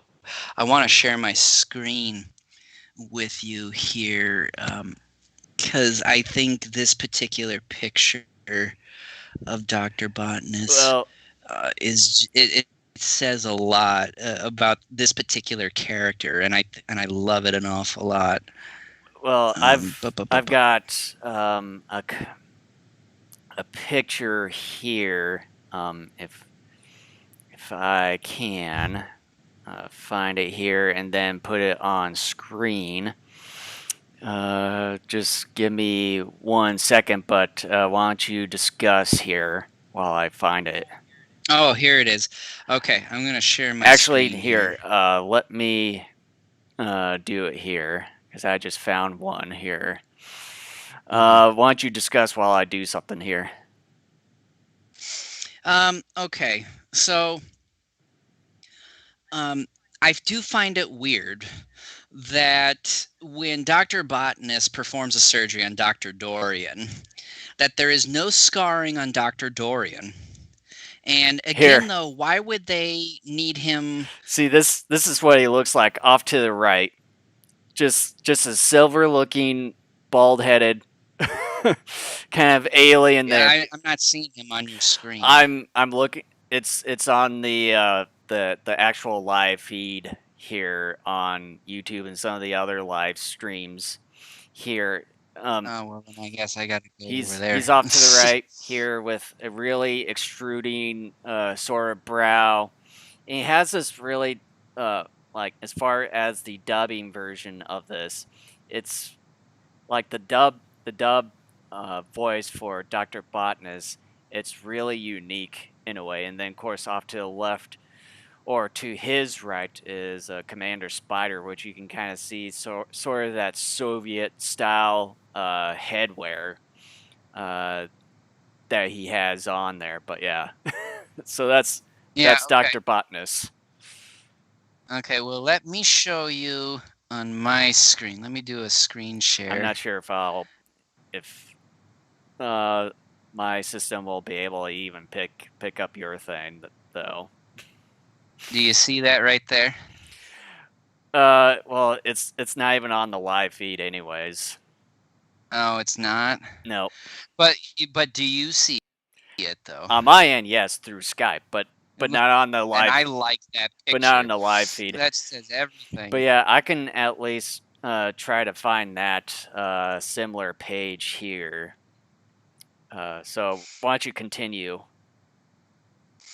Yeah. And again, like I was just saying here a second ago, without the scarring of Dr. Dorian, that's a weird sort of deal that comes up as well um, with shoot. That's a weird thing that kind of comes up here with this particular episode in terms of like just a weird plot hole. And the fact too that if he's going to use if the operation on Dr. Dorian only lasts a few hours, then how the hell does that work? Because when you cut into someone's head and you start messing with their head, that's basically permanent, Even fooling even around. though with Botnus saying that the effect for his operation only lasts for a few hours, but then it's like, well, you tapped into a guy's head trying to manipulate him. It's like, wouldn't that be permanent? Right. I mean, it's just then why even bother with that? But it's so funny they have a saw right there, anyways, because yeah, it just it just it's just really strange on how that works. I don't know. They were anticipating on See, on on drilling it. I mean, not drilling, sawing into the guy's head. so if you can see on the live here, here's another picture of Dr. Botnus off to the left there, where he kind of has that little smug grin of his there. Yeah, I like that. That's one of my favorite. That's one of my favorite Yeah. things. Whoopsie doodle. But yeah.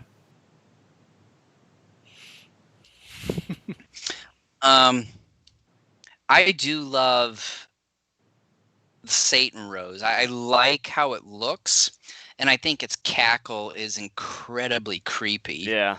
as well. It's very. It sort of reminds me of the mushrooms from Matango because they had a real creepy sound as well. Mhm. Yeah. Yeah, it sort of reminds me of some other thing, but I can't really pinpoint of what it was right now. But yeah, the cackle from the gargoyle vine is pretty interesting and pretty unique in a way. Sort of like Alien Bolton, although it's much different. Like yeah, like Godzilla Productions said. Yep. Yeah, although um, the type of pitch is obviously much different. It sort of has it's kind of like a witch's cackle in a way. Just a bit. Yeah. Yeah. Um, and then uh, also the way on how to try to cultivate or revive the actual plant from this meteorite, or this big meteorite or seed like thing was a bit unique in a way. All it was just took just pouring some blue watered dry ice liquid on top of it, and then just taking to this other area of this lab, putting like red substance on it, pick it up with some sort of metal thing, and then put it in the fire just to try out or something. It's just weird Well, in a way. Well, and the thing is that goes back to why did they need Dr. Dorian? Yeah. Because they had everything there. They had all those chemicals, everything. And so they knew what needed to be done. Sure, maybe they didn't know the process, but I would think if you have the materials needed to revive this plant, that you probably would know the process as well. But it doesn't matter anyways because towards the final like two-thirds or so of the episode, they get rid of Dr. Dorian, and then Botanist comes into his home and steals his notes on the gargoyle vine, and it intends on reviving the plants himself. So I'm just like, it's goofy. Once again, it really it makes no sense when you think about it. Hmm. So Yeah, and then once they revived the gargoyle vine, the next thing that you know is that uh, Commander Spider and some of the minions that went along with him, they drive this uh, floral, this truck that's sort of disguised as a yeah, floral thing, goes to a coffee shop there. It's like, oh, we're replacing plants. And they take one of the plants that's from this coffee shop or cafe with the vine. And it's like, hey, you're not the regular guy. It's like, oh, the regular guy has a flu. And then they walk off. And then I yeah, also like before they cut to the next shot, is Commander Spider's like, just reduced to a flower deliverer or whatever it was, and throws his hat down on the ground and then just drives yeah. off. I um I like the fact that just within the first three episodes, I find that the miniature work continues to improve and become a bit numerous, at least within these first three episodes. Because, one of my complaints with the first episode is we didn't get a whole lot of miniature destruction. episode 2 with Nucleon improved upon that a little bit, and then this one improves even on those 2 episodes. I like that an awful lot. Mm-hmm. Yeah. And then um, I love the fact that throughout the series, because I mean, it's been over 3.5 years since I last saw this series. I love the fact that we get uh, robots and living organisms as bad guys for Giant Robot to fight over the course of this series. I like how we get a mixture of a bunch of different things where, it's not the same thing. And I don't mind robots, but the thing is you usually have to create a really cool robot to really get my attention as far as a villain goes. And I don't think, like Red Baron, for example, is one of those shows where all the giant baddies for Red Baron to fight are, of course, robots. That is a very hit and miss series in terms of those robot villains, I think. But I think when you add living organisms, it just makes things more fun and more interesting because you just get weird space creatures or other earthly organisms that there's just something about living creatures that I find to be more interesting. I think part of it is just because they're living. They are more expressive. The actors make them more expressive. Whereas robots, they know, hey, these are not living creatures. They don't have emotions. They don't feel pain. So everything is more sort of rigid Mm-hmm. in their performance. Yeah, and as far as the whole battle sequence between Gargoyle Vine and Giant Robo, there were some instances where it's like Giant Robo is trying to hit him, but it's just like all you're doing is just trying to punch air in a way. and then Yeah. of course there are some instances where he judo chops some of the Gargoyle vines and everything, but then the way how Gargoyle Vine sort of subdues Giant Robo here for a moment was just, you know, the obvious thing is just wrapping around Giant Robo and just sort of disabling him in a way, which sort of does. And you see Giant Robo on the ground, and then it's also a bit unique as far as the weakness for Gargoyle Vine, which I think it should have been obvious from the beginning, because like a lot of the plants and stuff are, weak against electricity and as well as fire. I mean, fire should have probably been one of the other weaknesses that they should have This thought is of. Pokemon now. Yeah. But yeah, the only thing that they came up with was electricity. For me, it's like it should have been fire from the get go here. But hey, I mean, what do you know? So they obviously use electricity through Giant Robo, which Giant Robo is a robot. Electricity. What do you know? Again, though, did I miss something? Because I don't recall seeing Dr. Dorian come out of his weird dazed state near the end of the episode. I saw him come out of that weird cutout in the wall and he falls down into his chair, but I don't remember seeing him fully come to. Did he come to? Yeah. Because I start to wonder, did I actually miss Yeah, you that? mist it.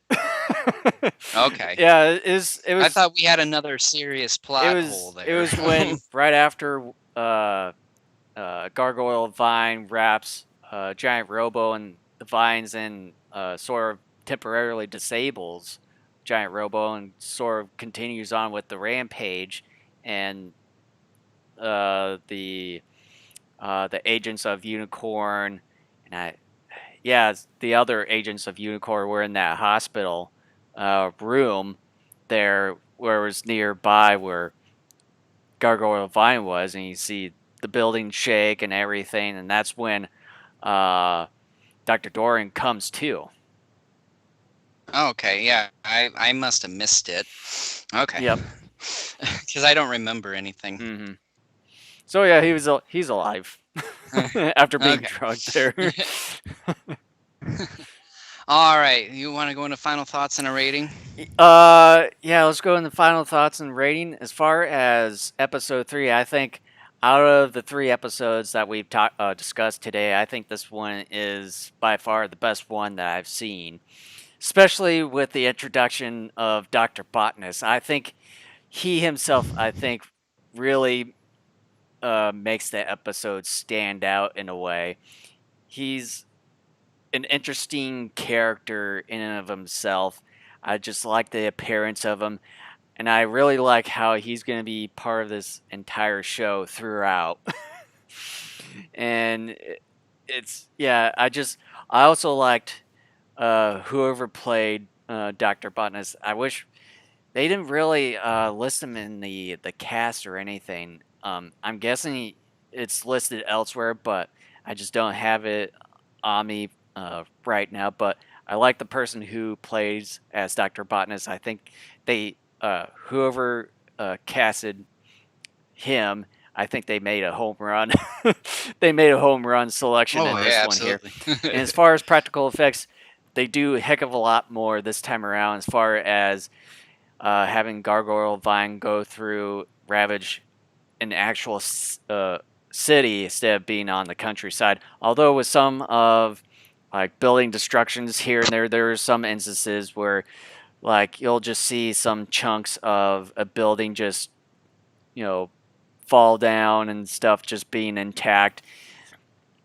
And it's just sort of kind of brings you out just a little bit. But as far as the characters, um, the battle sequences here and there, I think is what made this episode really good. And as far as a rating of 10, I give this one a 9.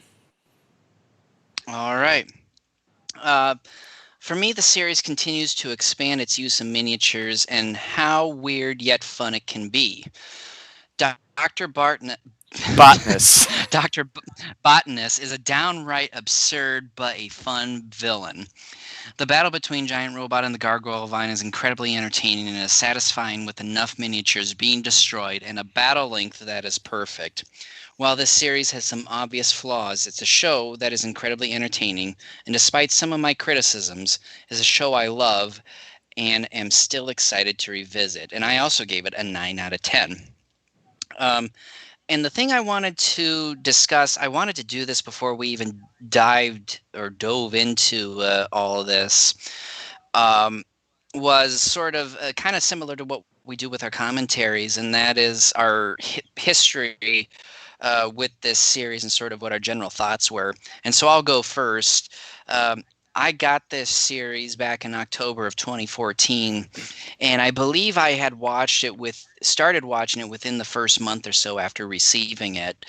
And I immediately fell in love with it. I realized this was the sort of thing I was looking for, and it just was entertaining yet absurd, as we've been saying throughout this entire podcast, and probably will continue to say in subsequent podcasts, because this is a children's show. Again, there are tons of plot holes and just weird shenanigans that really, when you think about it, don't make sense, but what are you going to do? Um, the last time I went through this series was back late. It was like mid late December of 2016, and I went through the series in about 5-ish days, and it's I loved it an awful lot, if not more so then. And I remember watching many of these episodes like it happened yesterday. And like I said, that we're going on almost 4 years now since I last watched this series. I love it. Like I said, I love the strange sub bosses that eventually are going to come through in this series. You have Dr. Botanus, was it Fangar, that eventually comes. He's this guy with this really big head that is bald throughout most of it, but he's got this hair on the back and over the It's sides just like that puffs out. it's just like in And this. he's got protruding front teeth. I think this is And it, the guy right here that's on currently on display here. That's Fangor with a protruding uh, head. yeah, I mean, it's just absurd. But at the same time, I love these villains, despite the fact there's nincompoopery that really shouldn't happen. Again, it's a kid show, and that's something that if you're someone who has not watched this series, you need to be aware of that when you go in, is that um, stuff at times is definitely not going to make sense, but you just have to go with it. And if you're someone who just likes weird science fiction-y giant monster, giant robot type stuff with other weird human characters, this is your series to go for. And I'm basically, I guess, sounding like I'm giving my final thoughts on the series before we're even done with it.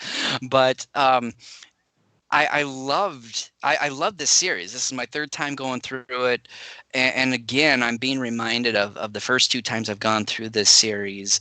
Uh, Again, like I said, I'm really excited to go through this series again. And it's unfortunate it's going to take like 8.5, 9 months to go through it because I really almost want to go ahead and start finishing it now. Uh, but it's a fun series. And I mean that in a good way, Jason. I don't mean that I want to be done with this thing. It's like I want to sit down and watch it because it's so ridiculously entertaining. Mm-hmm. Um, but yeah, I love this series so much, and this is probably one of the few tokusatsu shows I could sit down and marathon time and time again. It doesn't hurt that the series is 26 episodes, but even if it was 50 some odd episodes, I would love to sit down and just marathon this thing.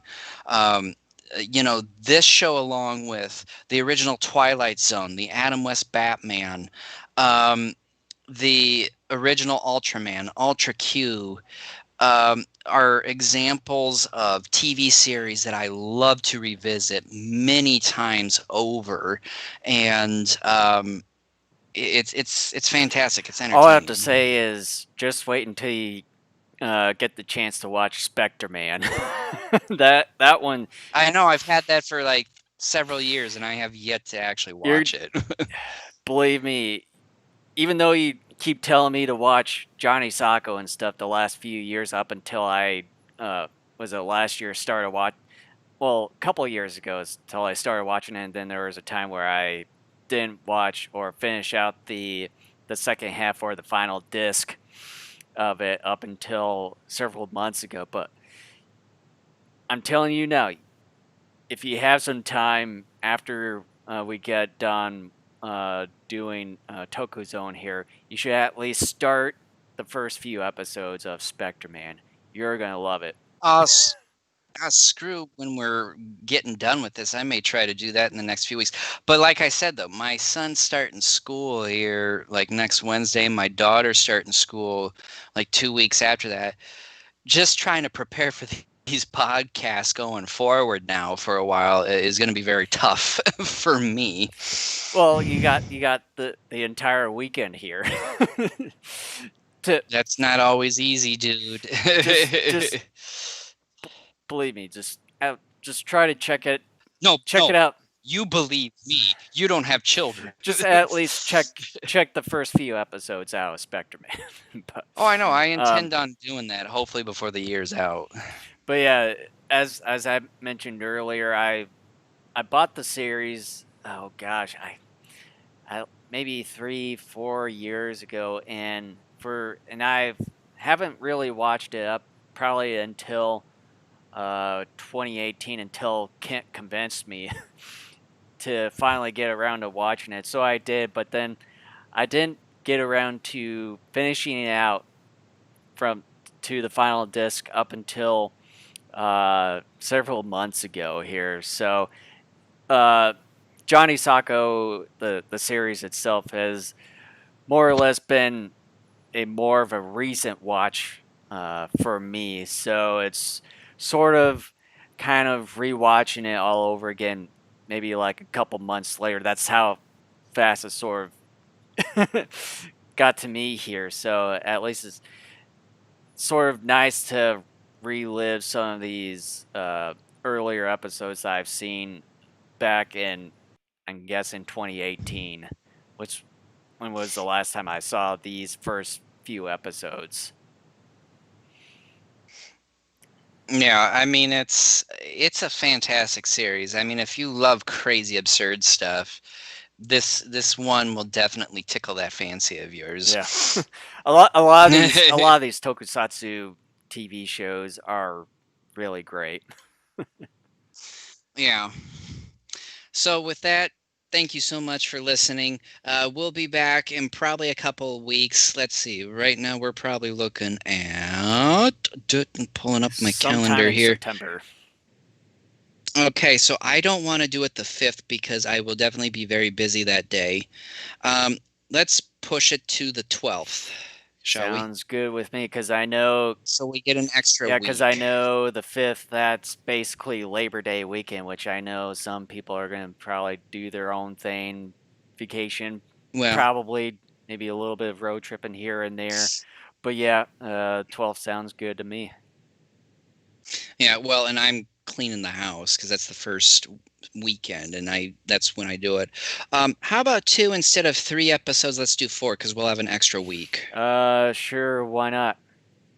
So we'll cover the next four episodes of Johnny Sokko for the next episode, which will be September 12th at same same tokusatsu time, same tokusatsu channel. And before we leave here, I just want to mention again about our streaming podcast networks. As far as streaming, obviously YouTube. We're also on Twitch, Facebook Live, Periscope, and D Live. So if you're on the go and if you have a smartphone, obviously, you can find us on these streaming networks.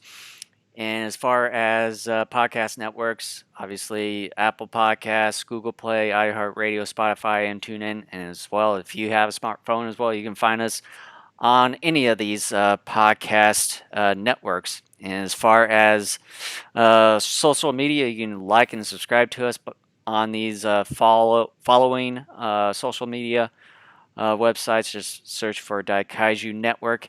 And you can also find us on our own website at daikaijunetwork.com. And so with that, thank you guys so much for listening and or watching, and we will see you in a few All weeks. right. See you guys later. We'll Take see you in a care. few weeks.